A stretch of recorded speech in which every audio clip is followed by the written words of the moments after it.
За хүүхдүүдэд дадлын өдөрдмж дэвтрийн файлыг хүргэж байна. За ингээд ерөнхийдөө Word програм дээр хийцэн байгаа. За та бүхэн хэвлэж аваад бүглэж болно. Эсвэл ерөнхий мэдээллээ эхний ээлжинд одоо компьютер дээр энэ мэдээллүүдээ бүглөөд за тэгээд файлаа ном хэлбэрээр хэвлэх юм байгаа. За одоо энэ маань бол A4 дээр фонтны хэмжээ 14-оор бичигдсэн байгаа. Яагаад тийм том байгаа вэ гэх юм бол энэ хуудсыг нэг хуудсыг нь A5-ын хуудсан дээр багтаагаад хэвлэх учраас жижигрээд фонт нь жижигхэн болчихно гэдгээрээ 14-оор хийгдсэн байгаа шүү. За одоо энэ мэдээллүүдээ ерөнхийдөө эхний энэ бүсрэгтээ бүглөөд хийхэд эхэнд одоо ном хэлбэрээр хэвлэхээс өмнө save as хийгээд PDF хэлбэрээр хадгална.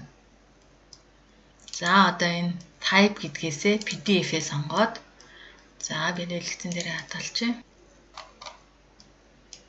За анхээр бидний PDF хэлбэрээр хадгалсан файл маань нэгдэж байна. За энэ Adobe Acrobat Reader гэдэг энэ reader-ээр уншигчаар нээн.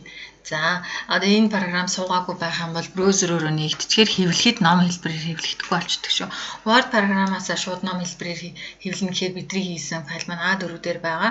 Тэгээ A5 дээр хэвлэхээр нөгөө текстүүд маань доошо гүйцдэг учраас PDF болгоод байгаа шүү. За ингээд print командаа өгөөд за гарч ирсэн цонхноос принтерийн нэрээ сонголоо. За одоо энэ сонголтуудаас booklet гэдгийг нь сонгохоор бидний бэлдсэн A4 дээр бэлдсэн хуудсууд маань автоматар жижигрээд тухайн хуудас нь маань бол хэмжээний өөрчлөлтгүйгээр текстэн дээш доош гүйхгүйгээр энэ A4-ийнхөө A4 дээр 2 A4 маань жижиг болж A5-аар ингэж өргөдөөд байгаа гэсэн үг автоматар.